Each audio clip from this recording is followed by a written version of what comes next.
That's right. This show is going back to July 23rd of 2013. Cat Waters had Mike Ruppert on Organic News, and I just cut that part out just so that would be available. It's kind of spooky hearing him talk about dying on the pod I played earlier and knowing that he allegedly committed suicide on Sunday. Kat is on location. It is raining there, and she's going to contact me to let me know when she's able to go live. Until then, here's her show with Michael. I am thinking it's at least 3 years ago at a 9/11 event here in New York City. I don't know if you remember, but probably more like 8 years ago, but that's okay. Well, actually, I lived in Boulder, Colorado through like '09. I kind of moved back to New York around '09, '10, so it had to be somewhere in that vicinity. That would have been 2010 down. Yes, I was there. It wasn't all a 9/11 event, but it was a good event. Right, at the 54 Walker Street, Yep. Yeah. And so, your documentary Collapse, where you talk a lot about peak oil. Yeah. And you're a big advocate on like survival training, and your radio show, The Lifeboat Hour, really encouraging people to. Well, I would not call myself an advocate of survival training. That's a school of thought which separates people by teaching them that they can go learn how to live in the woods, hold up enough baked beans, and somehow survive the rest of this. That's not really what I do. Okay. So let's get that straight right now. Okay. So what is it exactly that you want people to know? Well, at this point in time, it's getting pretty clear and pretty easy to simplify down to some simple statements.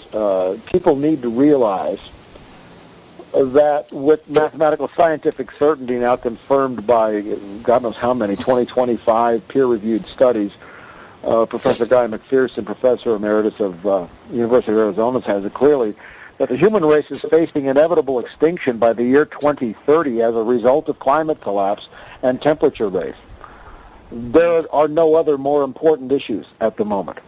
The only thing that can prevent our extinction, and again, this science is absolutely solid now, not counting 13 or 14 positive feedback loops, such as methane columns arising from the tundra, melting ice, allowing blue water to absorb much more solar energy, which melts the ice faster. There are 13 of those loops.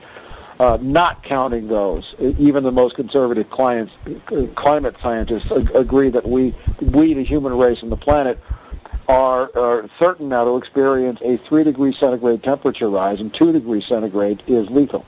It is an extinction event. And we are looking to be there by 2030, which is only 17 years away.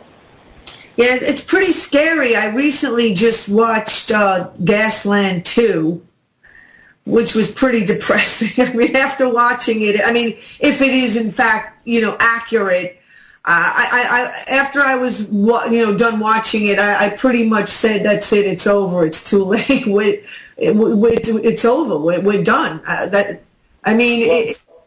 It is not too late. I hope not. For a great many things. Don't watch Gasland 2.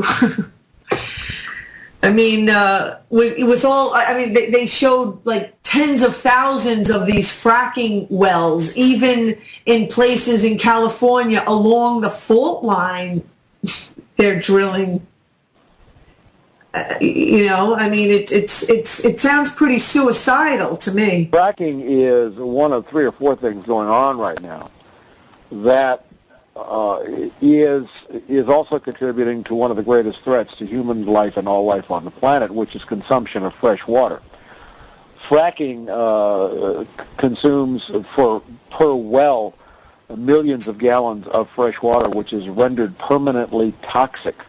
Right. And there are tens of millions of wells, or tens of thousands, perhaps there are millions of wells around the world, sucking hundreds of billions of gallons of fresh water to produce natural gas at a net loss on energy return for energy invested. But that and tar sands in Canada, which uses fresh water, which is turned into steam by burning natural gas. There's a nice feedback loop. Washes the bitumen out of the tar sands to the tune of, again, hundreds of billions of gallons of fresh water per year.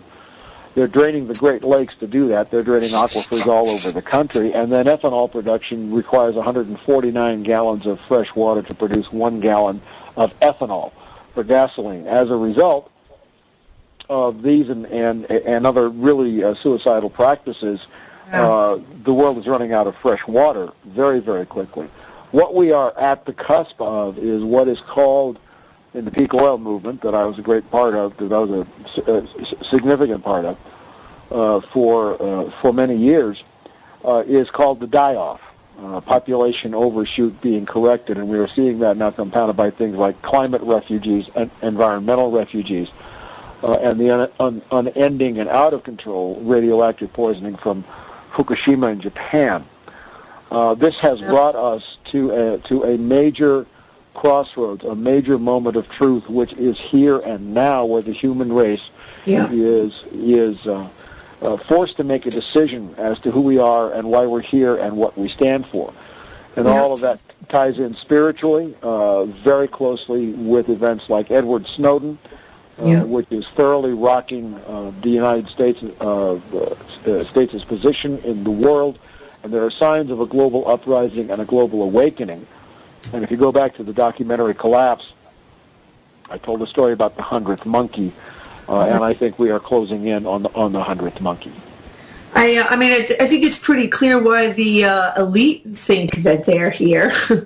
I mean, there's no confusion about that, but definitely the rest of us need to ask ourselves, right, why we're here and what's important. Exactly. Just going along for a paycheck that every time you turn around is worth less and less. And there's no fulfillment. I mean, where's the fulfillment? Yes, it's like chewing on a bone that has no meat on it and wondering why you're still hungry. And that's pretty much exactly what's happening for those people who are trapped in the old paradigm or the old consciousness, which says that by consuming and by getting, one achieves peace, happiness, or contentment. I mean, everything is breaking down at a dramatic pace, and we're at the point, truly, where I said in the documentary Collapse, where there was this great background music, dramatic, two intersecting lines. You can't eat money. You can't put it in your gas tank. Money means nothing now, and we are at the point where planet Earth can no longer deliver the resources demanded by all of the debt, which is what money is, that has been printed. In other words, money is now at the place of being seen for being absolutely useless. I don't think, I've been, I had Bill Still on, he talks about, in the Money Masters, and he's got The Secret of Oz. And I mean, people don't even really understand because they've been so conditioned into believing that money does have value, and they don't even realize that it is, in fact, a note of debt. Well, that's true. But I also think, because I'm very plugged in around the world, I have a radio show every week of my own on the Progressive Radio Network. Right. I have, across 3 Facebook pages, I have about 20,000 friends, my public figure page, my personal page, and the page for the movie. Yeah. But I have a very good reach, and I'm very plugged into events around the world.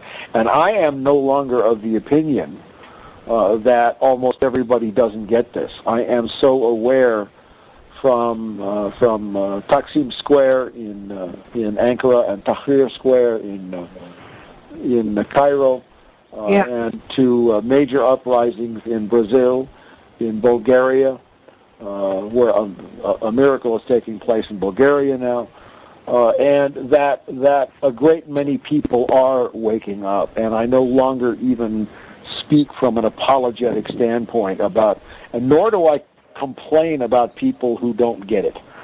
I said in the documentary Collapse, I said, if you're camping out with a bunch of people in the woods and a bear attacks the camp, you do not have to be faster than the bear. You only have to be faster than the slowest campers. Yeah. So I do not worry about slow campers anymore because there are so many fast campers, and I find myself running with them, and that's pretty comfortable. Yeah, because I mean, we're definitely not going to wake everyone up, and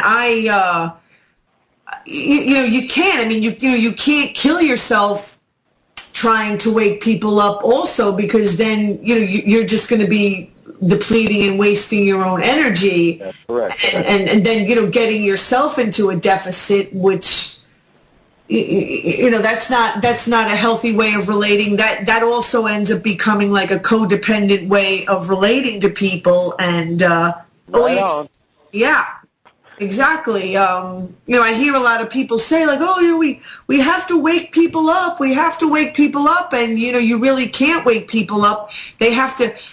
This is something that I learned. Years ago, feeling responsible for other people, and if I couldn't get through to them, it was somehow my fault. And that's a trap. That is a trap. I spent 21 years in 12-step recovery, and I still live those 12 steps. But one of the best lines that I ever heard there was, "Climb down off the cross. We need the lumber." Yeah. And you can't save everybody, and this is, if you want to take it from a Jungian, Taoist, Buddhist, Native American spirituality perspective, this is a free will planet where the soul gets to choose its own path and learn its own lessons. And this is the time when we all have to stand back and decide what lessons we have to learn, and also to respect the lessons that other souls have chosen to learn, whether we think they're idiots or not. Exactly. No, I totally agree, and I'm glad you brought up the 12 steps, because I was just speaking about them when Margaret Flowers was on, that because I studied about the 12 steps, and codependency is now like a countrywide epidemic, because it actually came to my mind when I was listening about the city of Detroit going bankrupt, which is just ridiculous. This whole concept of a town being bankrupt with money that they probably get lent, that they make up out of thin air, and then charge interest on and try to profit, and now a whole town is going bankrupt. Detroit is the first city over, I think, 1 million or 2 million people to have gone bankrupt. Actually, about 25 cities have already done so since 2008. So, and this was to be expected. This is what I predicted years before the 2008 crisis emerged. This is called collapse. This is called exactly what I described in the movie. So go ahead. I was going to ask you, how do you see things going? Say whatever, 5, 10, 15, 20 years from now, how do you see it all panning out? Well, I see human extinction in 17 years. That's what I see. And that's what people need to comprehend. And that is not to say that we should run out and get everything we can get right now. That's nonsense. Yeah, that's what we've been doing already.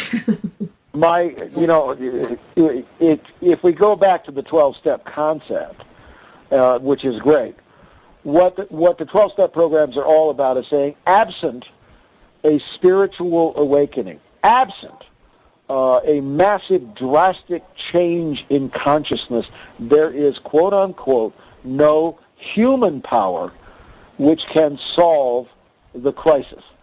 And that is exactly where we are now on this planet. By any Cartesian three-dimensional standard, there is no fix for Fukushima. There is no fix for global warming. There is no fix for the economic mess. There is no fix for peak oil. There is no substitute for that. There is nothing of the 3D world that we have been taught is the only world that can save not only ourselves, but the extinction event looks to be by 2050, if I'm quoting Guy McPherson correctly, all life on the planet. If there's one, you just listening to you, it reminded me of something that I encounter quite often. Is this sort of, I feel like people really have a hard time comprehending the concept of like done, empty, finished, no more, the Titanic is sinking. Yeah. It's like they really do have this, be positive,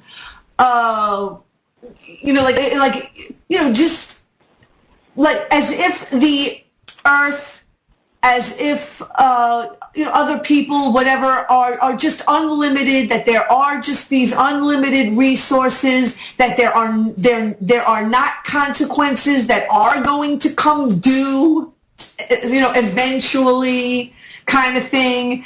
And I feel like we've been decapitated. I'm a big yoga practitioner, and I really love the practice. I think if people understood it, because it's all about, reconnecting your mind back to your body, kind of the way that it was when we came into this world. The mind and body functioned in sync as one.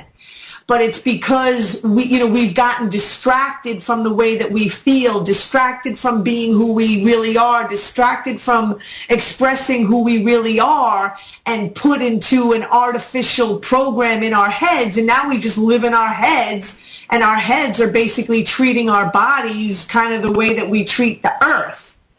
I am extremely and deeply involved in Native American spirituality. Right. And as a matter of fact, I just went to a sweat lodge a few hours ago for a sister who came down from a vision quest. Good for you.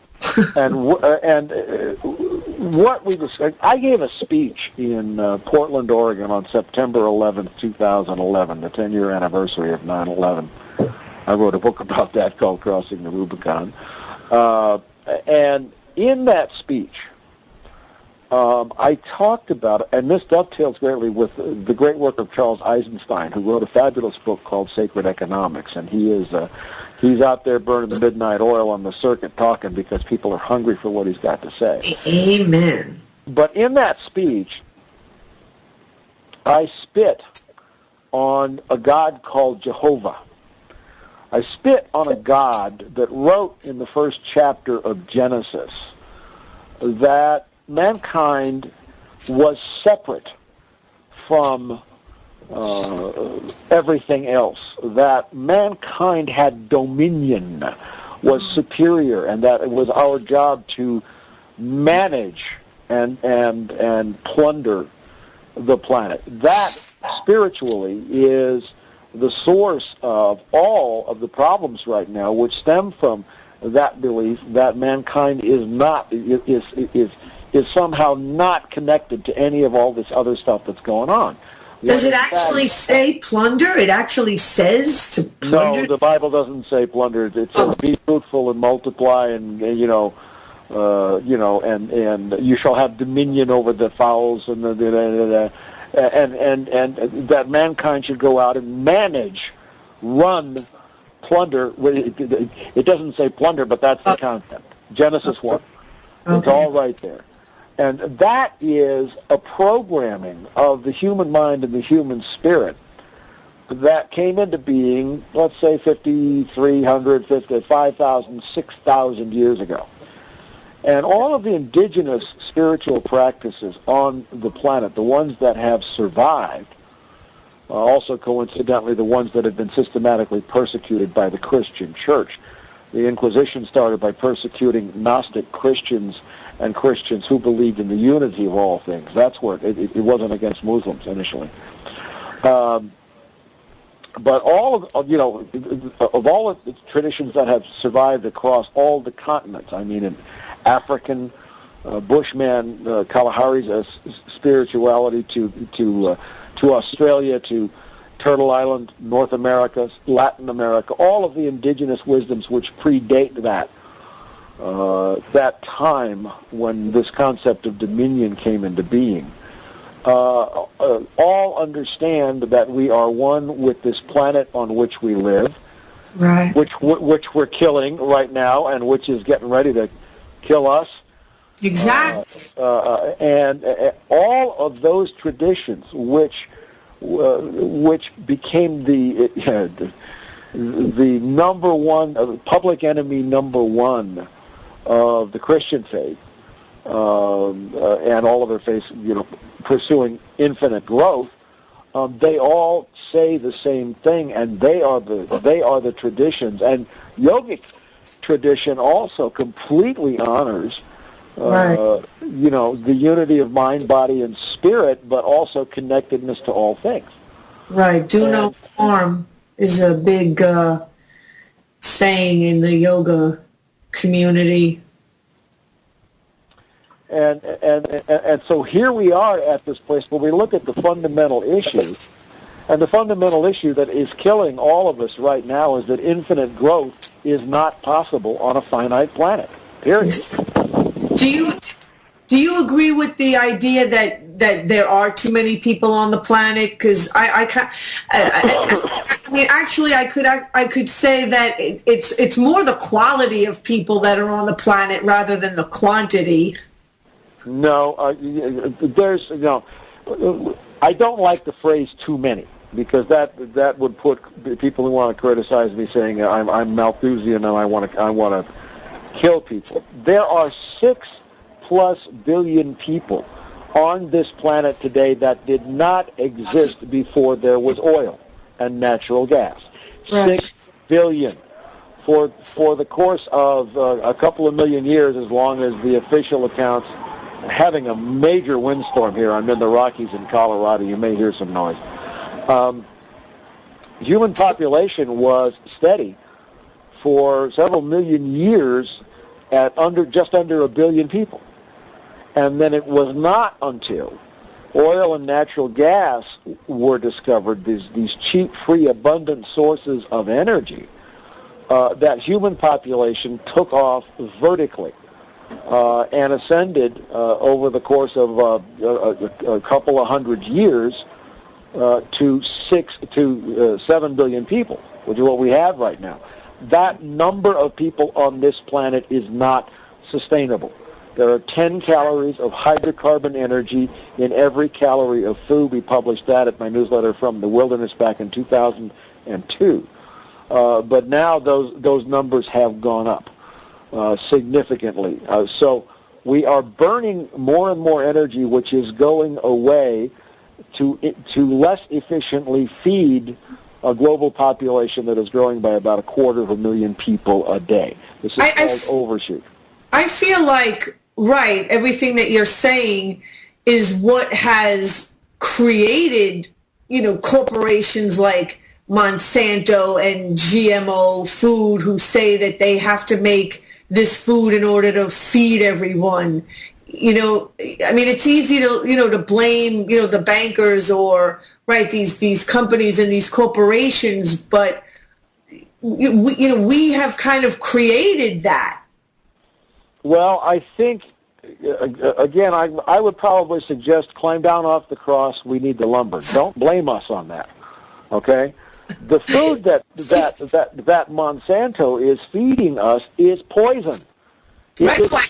Okay, and they are not doing us a favor. Now, Right.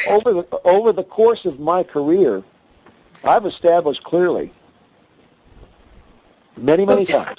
I mean, people have accepted that as their excuse. Well, we got to feed all these people, so we can't, agriculture needs a boost or whatever. We have to make these artificial seeds to feed all these people. I mean, that's... The toxic food that Monsanto is putting out is how the elites plan on weeding out the population by poisoning them. Exactly. Right, but it is like this weird sort of paradox kind of thing, We didn't do anything. We are prisoners, human beings. I totally agree.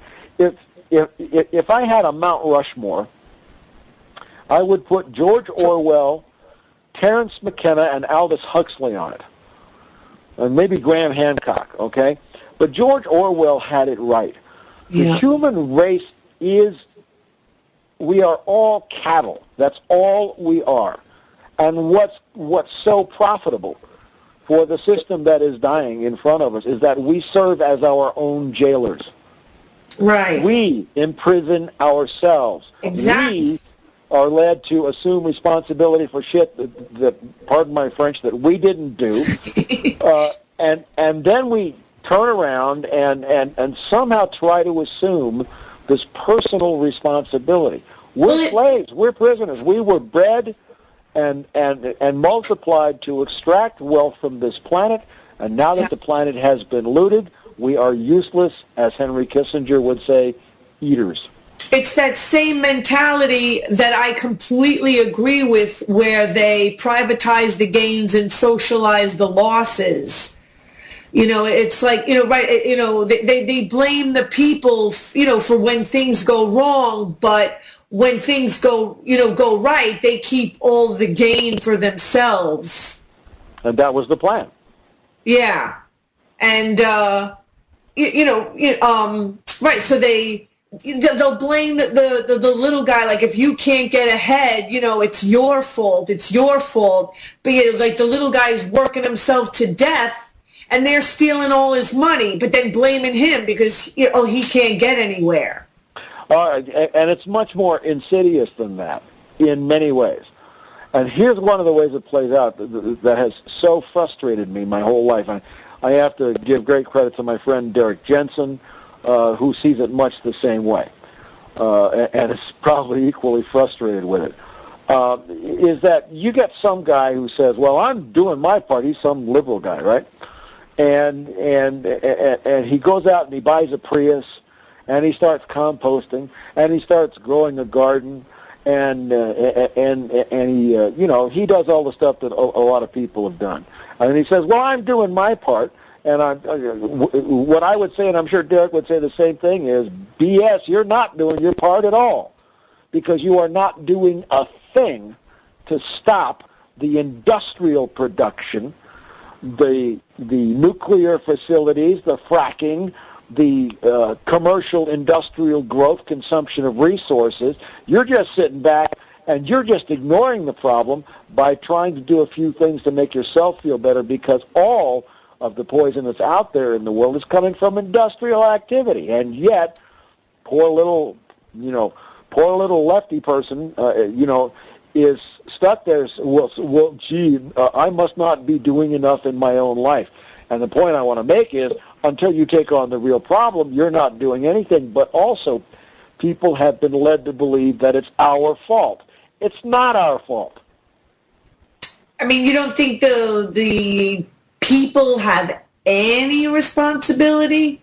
Oh, sure. The ones who consume endlessly, yes. But they also have no awareness of any kind. But that's not the point. Even if they stop, X percentage of them woke up tomorrow and stopped consuming, this big industrial beast of infinite growth would still be out there bringing 250,000 new people onto the planet every day and training them all to be consumers.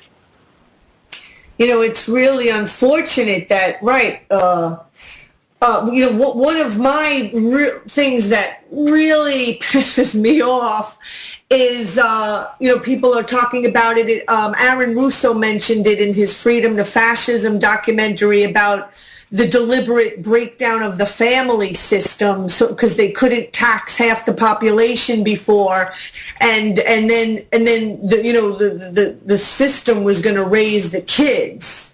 Yeah.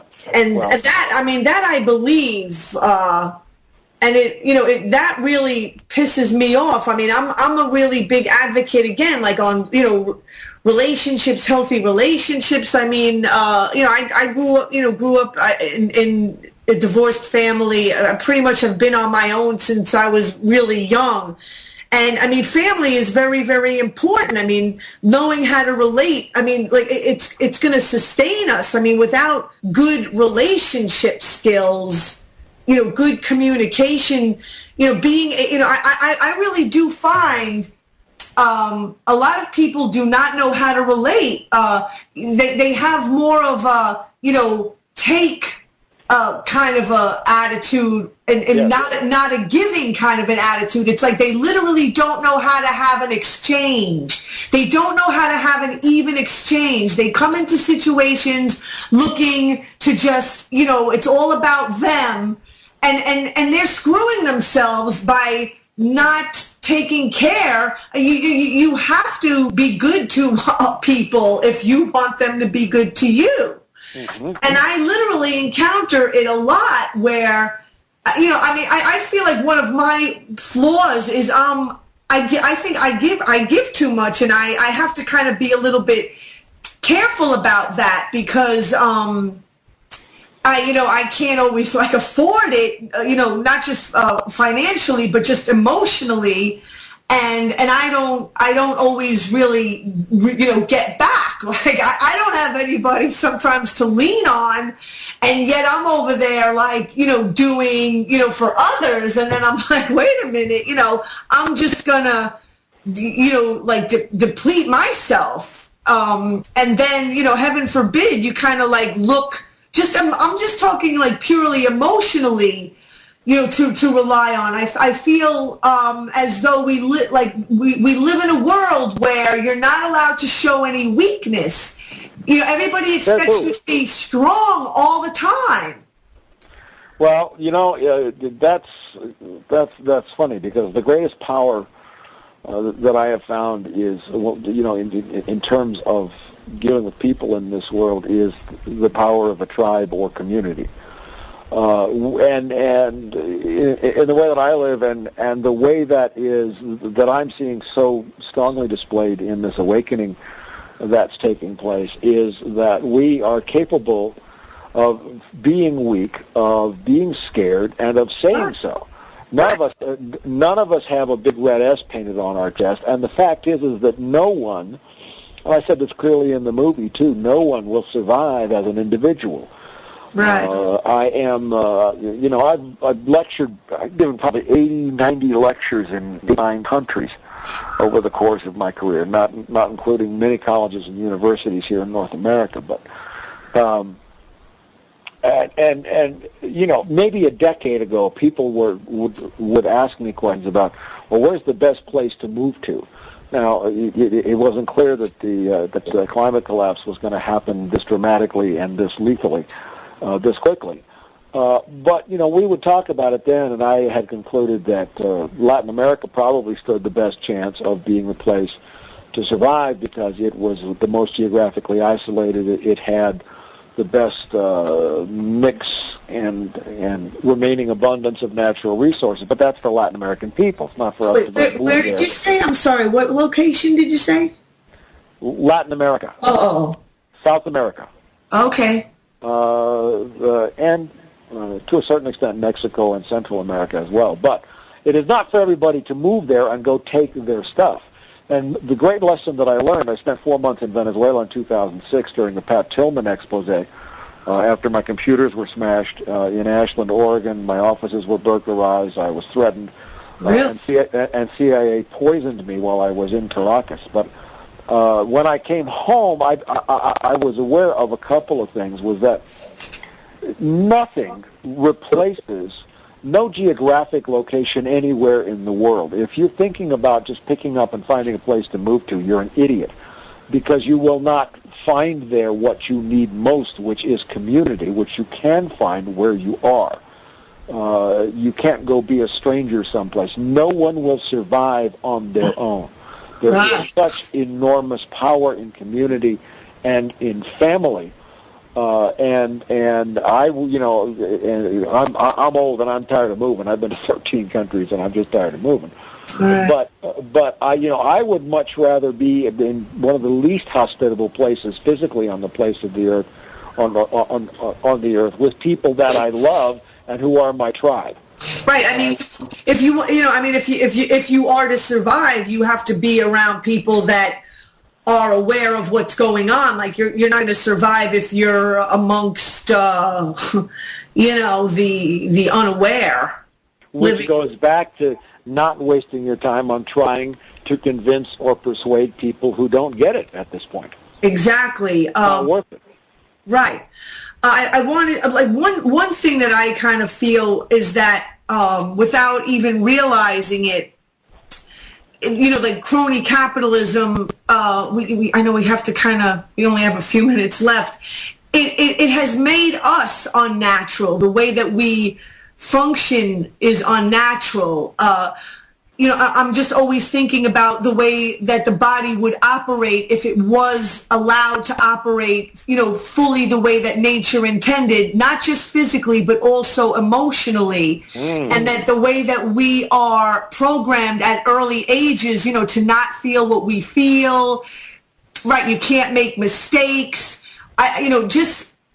People do not want to admit that they're wrong. I encounter that a lot. You know, well, so what? Even if they admit, again, I am not looking for people to persuade. Well, to a certain extent, I am, and that's my life. I'm a scout, and I've been telling good stories and giving good reports for many decades now. So yeah, but I don't care if somebody admits that they're wrong. That's not going to improve my life. I'm not seeking to win anything. Let those that have ears hear and let those that have eyes see, but don't waste your time, and, you know, welcome those who wake up. But I have no interest in making somebody who's vehemently denying at this point.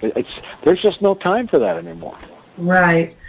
You know, it just goes to show you the hold that, you know, the system has on people. I mean, it's not easy to penetrate that conditioning of just like that unnatural way of being in the world, where people, they never challenge their beliefs, they never challenge what they were taught.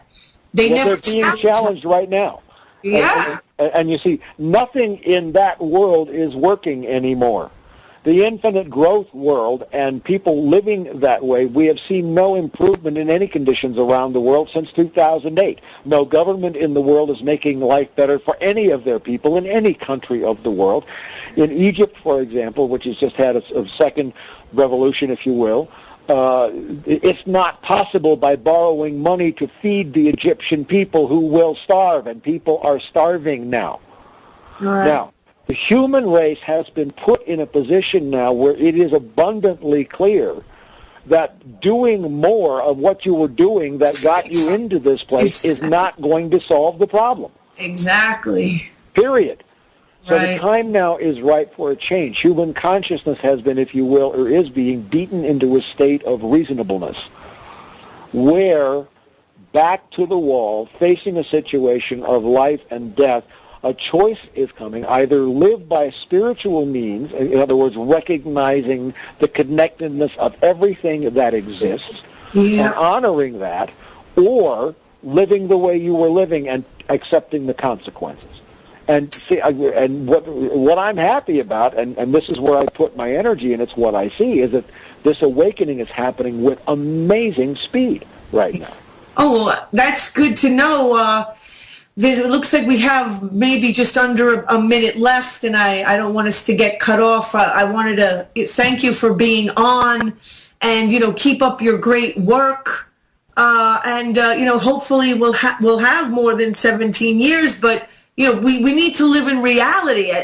It's a paradox. People turn away from the darkness, but it's actually by turning and really embracing the darkness that, the light really does come. We have to live in reality, not keep turning away from it because it's ugly, because the more we do that, the more we're just going to be perpetuating it.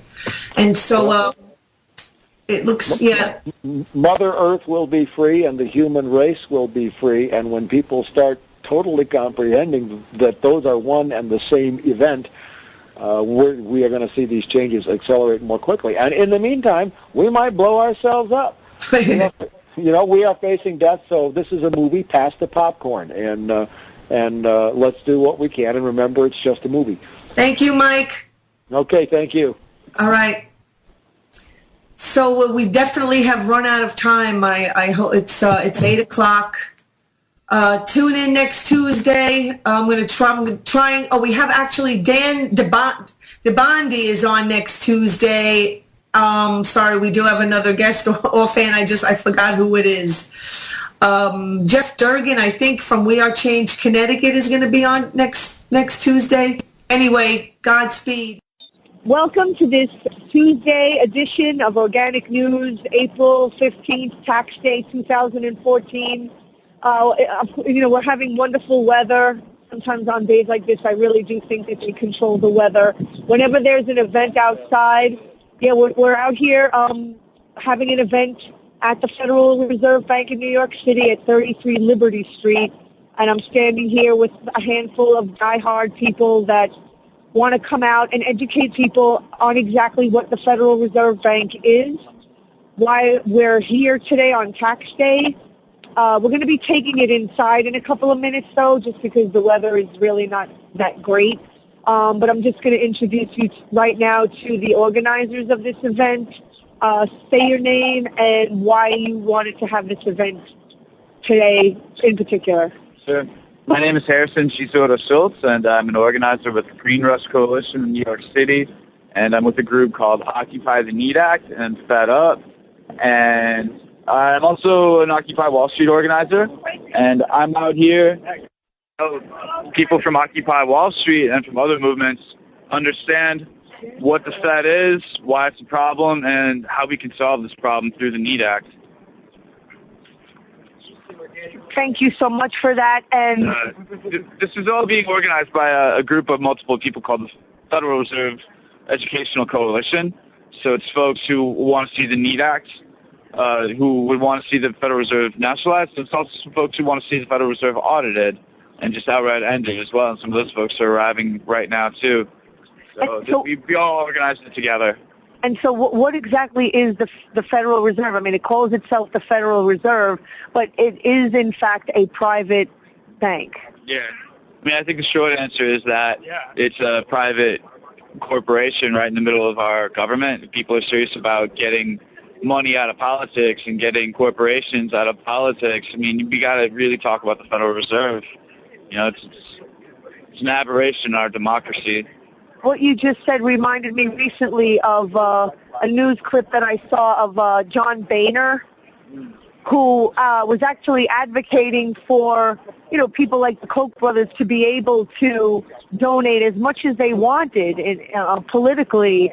That they, he was calling it, freedom, like, their freedom to donate, any amount of money that they, want. Yeah. And I almost wanted to fall down when I heard him say that. I'm like, the freedom of the rich, it's like, excuse me, what about the freedom of the people? Yeah, what I mean, freedom to, freedom from, like, what are we talking about? Freedom, like, I mean, I think the kind of freedom that John Boehner is talking about is freedom to fuck other people over. Exactly. We the people need freedom from getting fucked over. Exactly. So. Right, it all depends on which side of that debt line you're on. Are we on the debt side of the line, or are we on the screwing people over side of the line? And I don't think they have a human right to deny us our human rights to live a life free of debt. That's right.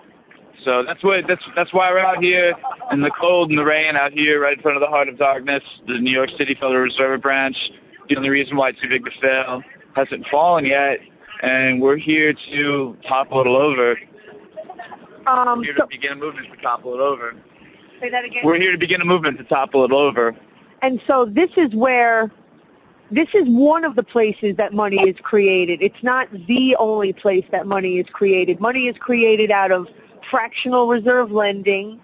It's created out of debt. It's created out of debt. But they also, I think the majority of money is actually digital, and it's not even printed. Yeah, the majority of our debt is bullshit. It's just digital. It's not even printed. I mean, like, that is, I think it's important to take a pause right there and swallow that one, because, I mean, what have we reduced ourselves to? Right. I mean, or allowed ourselves to be reduced to. And, okay, so most of the money is digital. I mean, they do still print some paper money. Even the paper money, even the real material money that you can hold in your hand is still a form of debt. That's still not something you own. We pay the Federal Reserve to make money for us, and that's stupid. Why would we have to pay someone to make money? Why do you pay money to someone to make money? It's redundant. It's a way to get something for nothing. And since money is what helps you get everything, it's a way to get everything for nothing. This is the largest redistribution of wealth scheme ever in the known history of our planet, of our known universe. It's right here, right across the street from us. It truly is a Ponzi scheme. I mean, like, that's a fact. I think a Ponzi scheme is just, I mean, yeah, it's an accurate statement, but the vastness of this. Right. I mean, Ponzi is just like, it doesn't account for the astronomical nature of this. Madoff, like, levels. But this is much on a large, small fry. Right. Compared to this. Can you speak to the greenbacks and how Lincoln tried to create an alternative currency? Yeah, a little bit. He created a kind of currency that wasn't based on debt. I mean, I think the thing is that the more I learn about the history of the Federal Reserve and the history of money, the more I understand American history. This is like really what's given a lot of American history its shape ever since the Revolution, and a lot of the arguments that the Founding Fathers had, that Jefferson and Hamilton and Burr and all these people had, and later on, a few generations later, with like Andrew Jackson and Van Buren and the Bank of the U.S., Nicholas Biddle, and this continues on. And Lincoln, that was his war against the private bankers as well. I mean, the private bankers this country has always been at war from within ever since the Revolution. This great unseen war against this private class of bankers who've been trying to take this country over for centuries. And this is just the latest iteration of this class struggle. I mean, class struggle is real. Like, Marx was right about a lot of things, but a lot of Marxists need to stop. They need to read their Marx, but they need to, like, put that down and look at how money is actually made as well. Like, there's theory and there's practice, and you got to look at what's actually propping up too big to fail, and that's right across the street from us. Exactly. Well, thank you so much for that. I'm just going to... Yeah, talk to everybody else. Yeah. A lot of people with a lot of different opinions out here. Ultimately, my solution to this that I'm working on building a movement behind is called the NEAT Act, the National Emergency Employment Defense Act. And what this does is it essentially ends trickle-down economics. Say where people can find what you do. Check it out on Occupy the NEAT Act on Facebook for a lot of information. And actually search Occupy the NEAT Act on Google, and you'll come up with a really good article written by a good friend of ours named Nick Egnitz, who we'd love to have on your show as well. He's a member of our coalition out in Chicago. He regularly goes and assaults the Chicago branch of the Fed out there. And, Fed Up and Occupy the NEAT Act are a national coalition, sort of a conversation that we're having, and we're rallying support behind the NEAT Act in order to transform all this quantitative easing into social spending, to social legislation, essentially. And also part of the reason you wanted to educate people on the Fed and exactly, what the Fed is. Most things happen because the public is just not aware. Right. Like they, it is really sad that they put their faith and their trust in these people that, have all this power, wear these nice suits and work in these nice buildings, and all it's really sad that I don't want to say all they do is kind of scam the people, but it's quite a lot of what they do. It's almost, really most of what they do, instead of helping and serving, people and giving them the opportunity to lift themselves up and get out and grow and it's really unfortunate that this is what this country has become. It is unfortunate. We want people to know about the problem, but we don't want people to despair. We want people to know that there is a solution. We can stop this trend, this long historical trend of, the American way is ripping other people off. We can create a new American way. Not the American dream. It's not what made, the World War II and the Greatest Generation. It's not what they're known for. It's not like America at its best. When we're actually working together and actually making things, and the NEED Act actually creates the funds and the public money that we would need to actually begin making things in this country again, to actually make wealth instead of debt. I'm not against wealth. I'm for wealth. Everyone can own wealth. It takes one to own wealth, but it takes two to own debt. I just wanted to, this notion that banks can purchase debt, that's something that it's going to take me quite a while to wrap my head around. Like, how do you buy debt and then increase that debt? Right. They profit on the way up and on the way down. So, Exactly. Why would the people want to be in that kind of a relationship with someone that's just going to benefit? It clearly shows, they don't give two shits about us. No, they don't give two shits about us. They don't give two shits about us. But we can't beat them at their own game. Today. Yeah, except today when it's time to collect and it's time to pay up. And when they talk about balancing the national budget, that really means paying the interest back to the Federal Reserve, paying the real work, the real blood, the real sweat, the real tears back for nothing, for this worthless paper and these worthless digital zeros. And the thing is, though, is that we can reverse this trend. This is possible, and what Fed Up is all about is doing our homework. It's understanding the rules of the game so that we can't be beaten at their game, so that we can flip the game on them. And Americans, we don't need to get angry. We don't need to go that far out of our way to take power back. We just need to take the knowledge back. You take the knowledge, the power follows. You take the knowledge, you take the power, then you get the money. Right. It literally comes down to physics, just like tipping the scale and the leverage back in our favor. That's it. Because it was based on ignorance that they had the leverage, but once their cover is blown, it's over. What do they have? Exactly. What do they have? It's a charade. It's just, it's a look. Right. They got the look. Google the NEED Act. That's all it takes. Okay, Google the NEED Act, he says. Boom. That's the first flick of the domino to end it. Awesome. Take a pearl back, people. Okay, I'm going to move along to Harrison here, wanted to say something. Harrison, what did you want to say? Why are you here? John, I'm sorry. I think you said your name was Harrison. Okay. John, okay, what did you want to say about the wonderful Fed, and why are you here in this cold, rainy night? John, I'm at the Fed right now, and basically because the Fed is a criminal institution.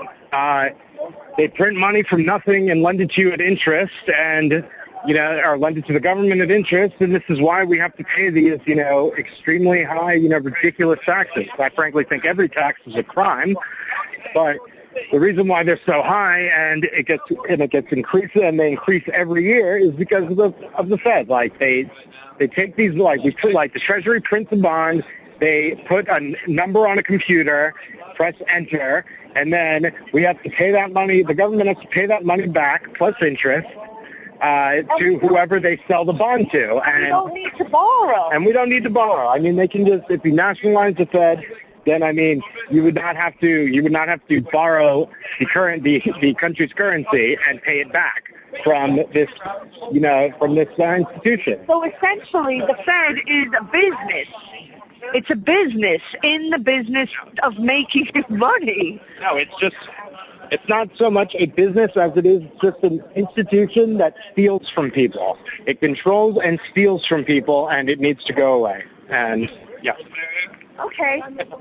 Thank you so much. Let me move along and see if I could find,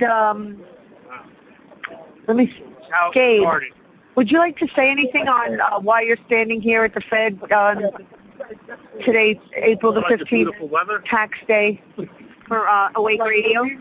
Awake Radio. Let me think. I had saying, Bill. Hello? Yeah, nobody's... Oh. You'll have to edit this. I'm standing in the middle of a rainstorm in front of the Federal Reserve building because income tax is theft on every human being in this country, and it's being used for things that don't help the people, such as wars and corporate social welfare that has nothing to do with people. I wish you got me in a better time. Sorry.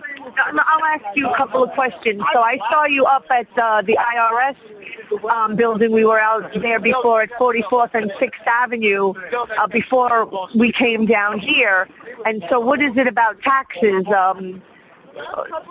Right, like why were you out in front of the IRS passing out flyers? Where do most of the tax dollars go? It's going towards whatever. It's giving government a blank check to do whatever they want. They don't need to budgetize anything because they just have a blank check and they can take all of our money. Where does it go? It goes to pay down interest rates on the Federal Reserve banking system, which our government borrows money from. Which, wars, obviously. That's a big issue. Let me, I just wanted to say really quickly because when we left the IRS and the group had marched and you had gone to the post office from the IRS, and a couple of the people holding the banner were marching and yelling, money for the poor, not for war, something like that they were saying. And it dawned on me as they were saying it that saying it like that implies that, and it gives legitimacy to a war, like just calling it a war, kind of implies that it's a legitimate war, and it's not. It's not, I mean, so like giving money to war in the first place, okay, like is bad enough, but then giving money to not even a legitimate war, a complete fantasy war for that's been going on for this long. So I just feel like that's kind of a point that needed to be made. It's going to fictitious wars. It's being used to just keep this illusion going. I mean, that's literally what money, to me, that's exactly what money is. It's like a charade. Because it's debt, because it's not real, it's used to make things that aren't real.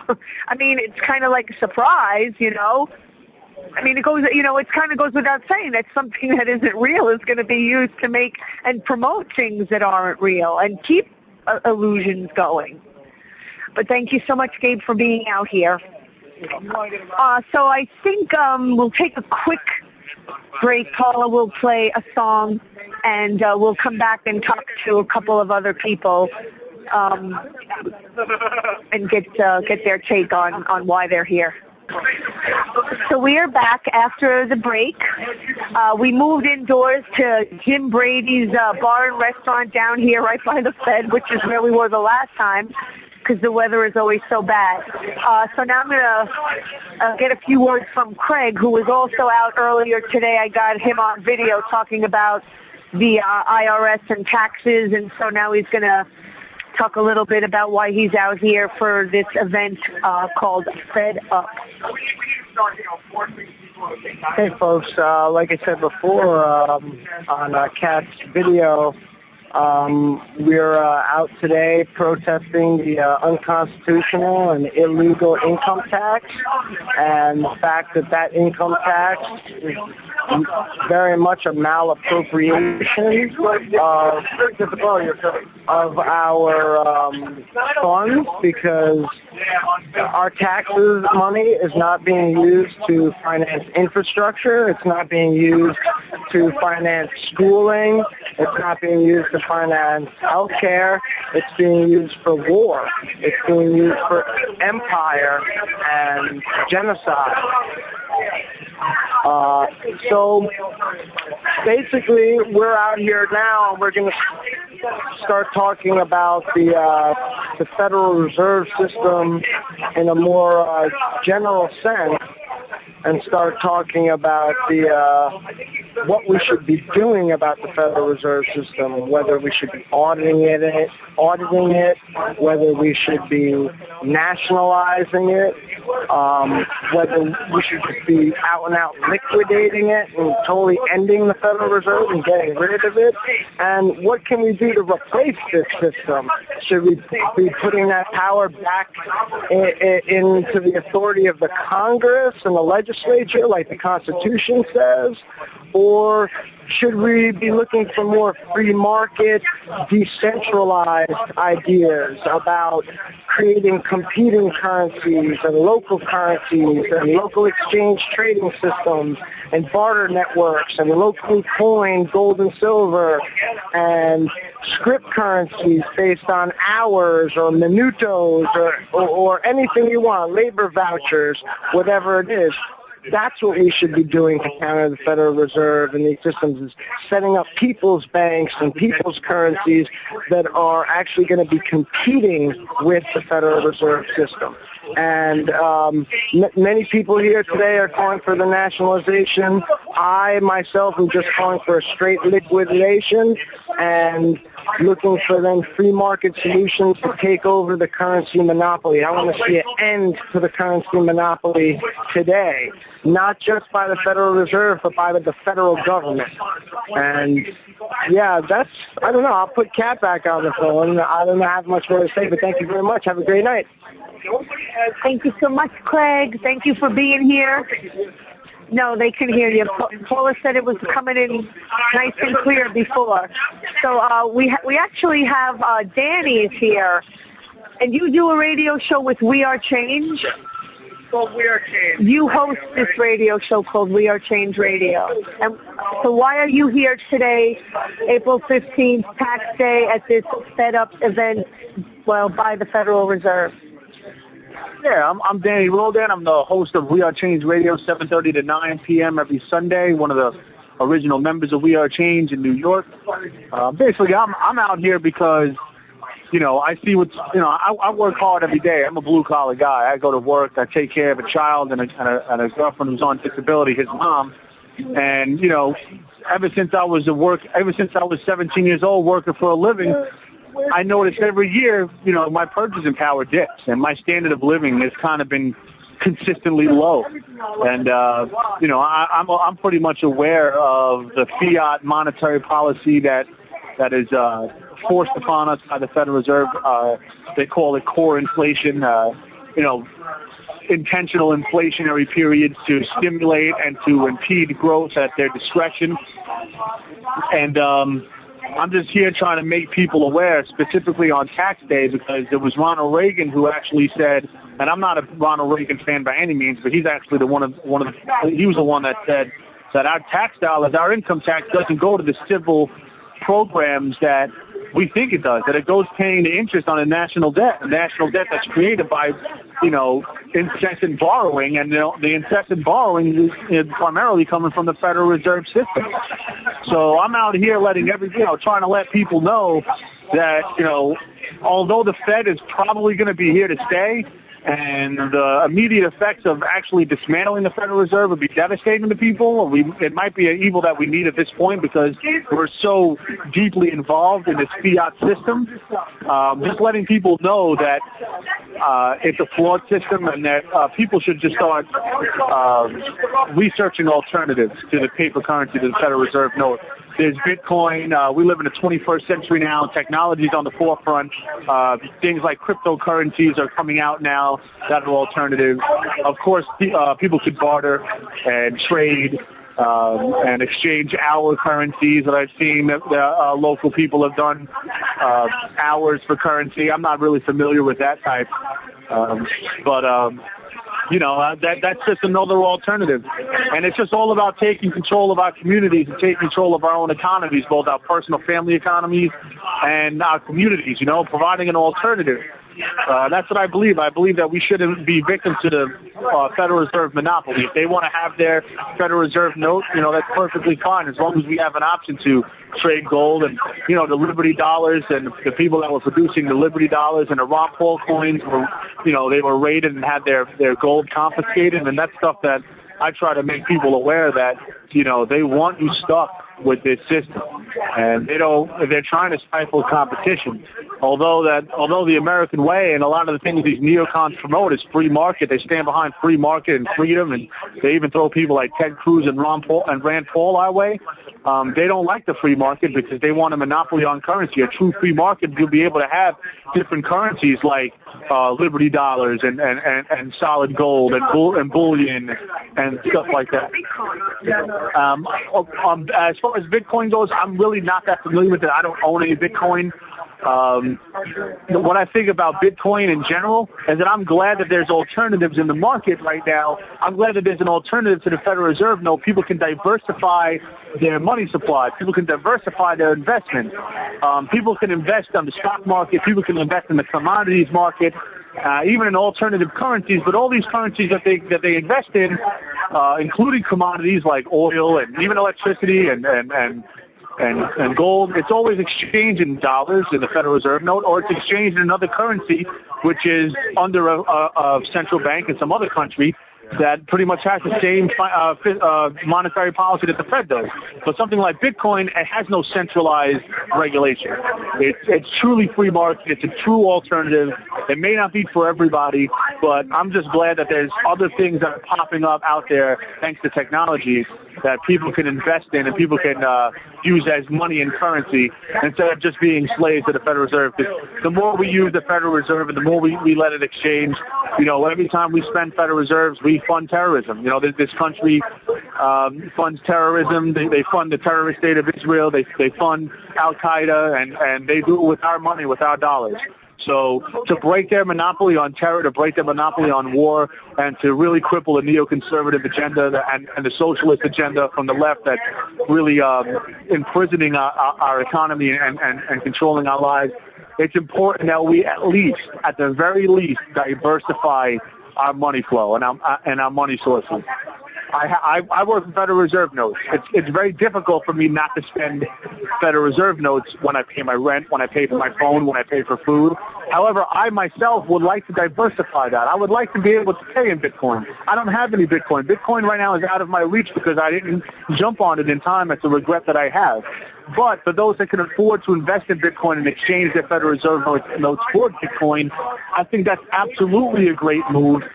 Just in case the Federal Reserve note collapses, or just in case inflation continues to devalue it, and the standard of living is increasingly harder to maintain on the Federal Reserve note, we have things like Bitcoin and our currencies, and we've set communities up where we can barter and trade and survive independently from the Federal Reserve note that's centrally controlled.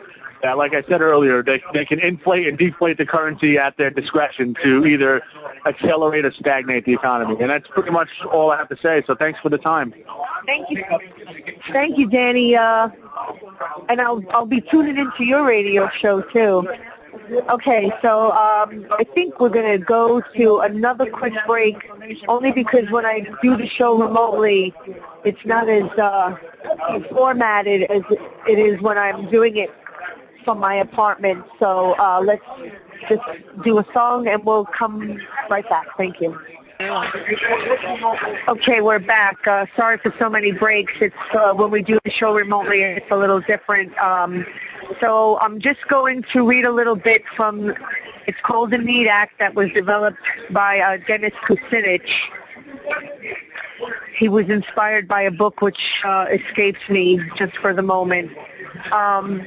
It says the NEED, or National Emergency Employment Defense Act, is a proposed law that calls for full employment and nationwide reconstruction of civil infrastructure in the United States by reforming the monetary system.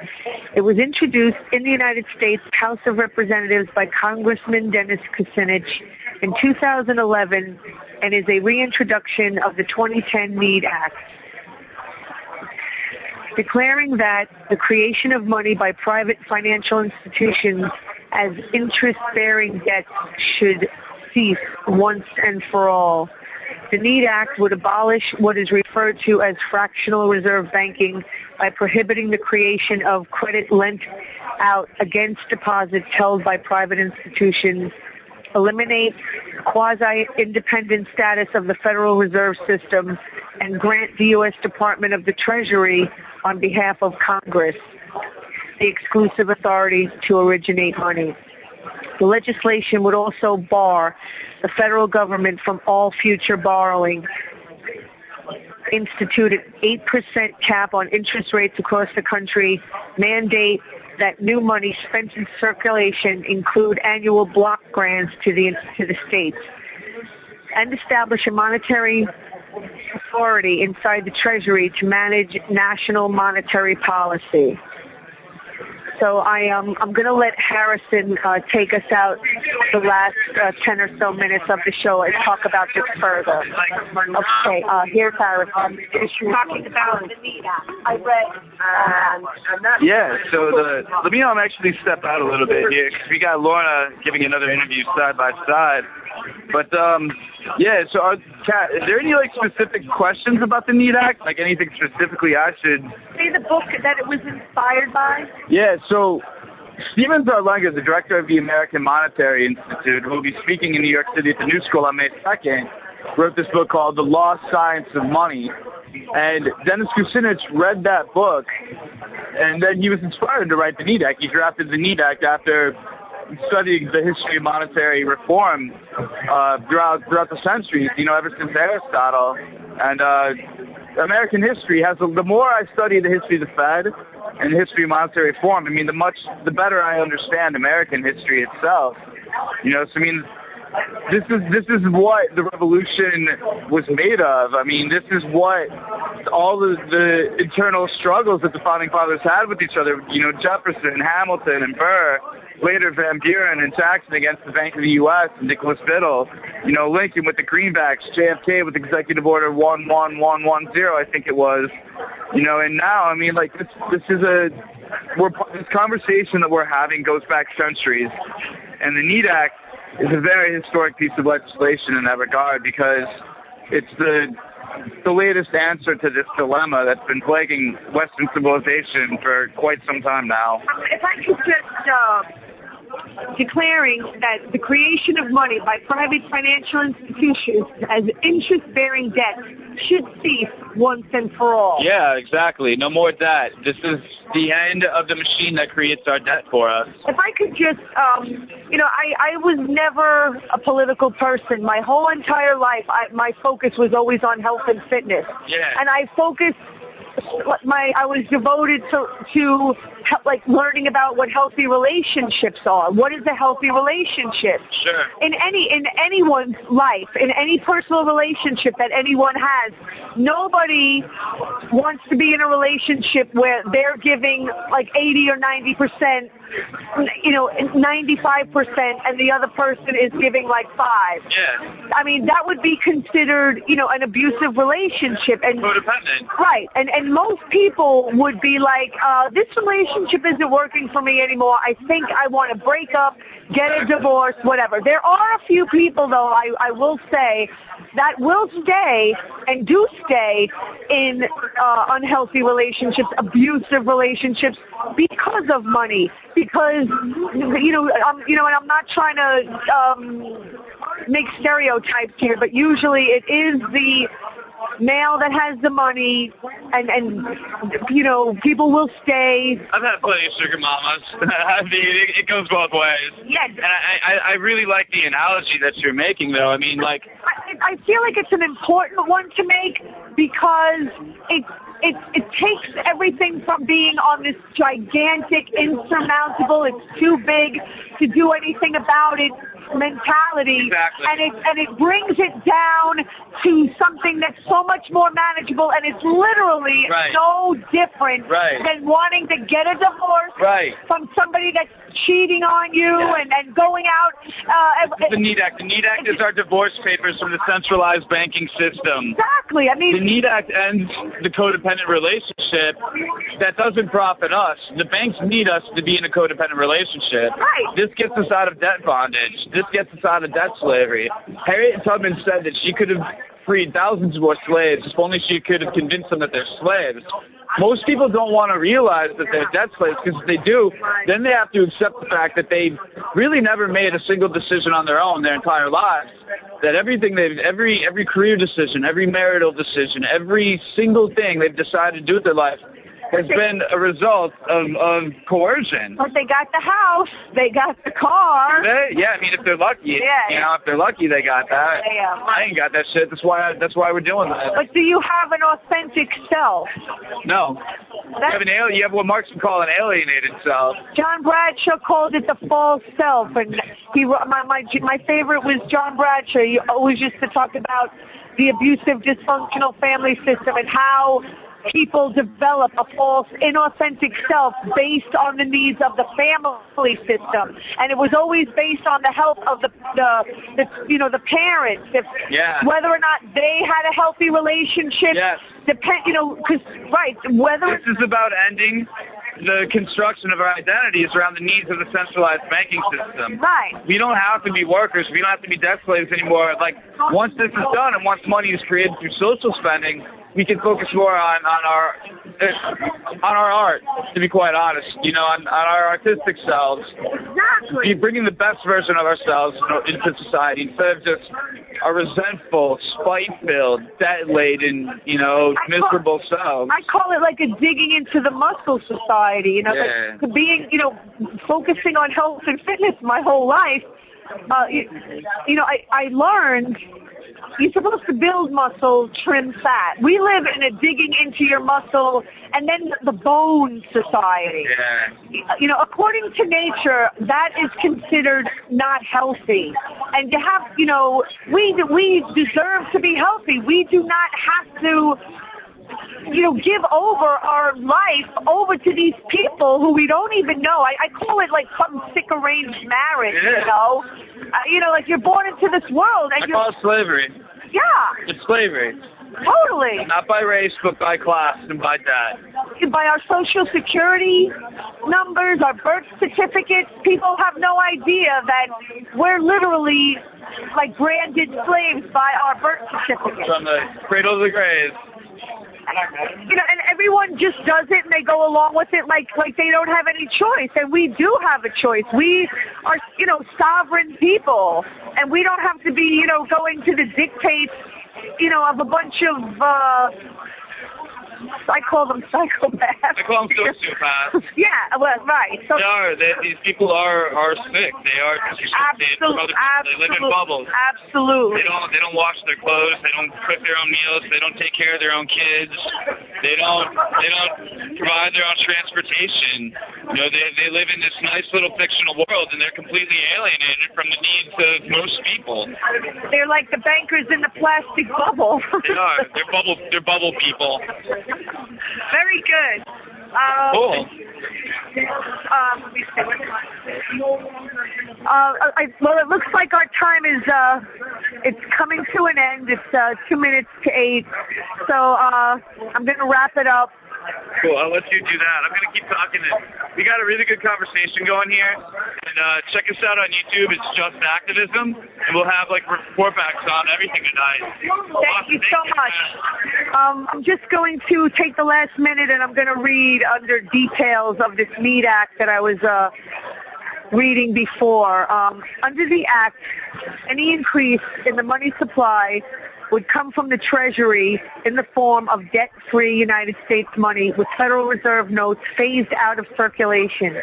The Federal Reserve System would be incorporated into the Treasury as a subordinate bureau, while any reserves held by its 12 regional Federal Reserve banks would be returned to its member banks in the form of United States money. A new monetary authority would be created within the Treasury to regulate the money supply in a neither inflationary or deflationary manner.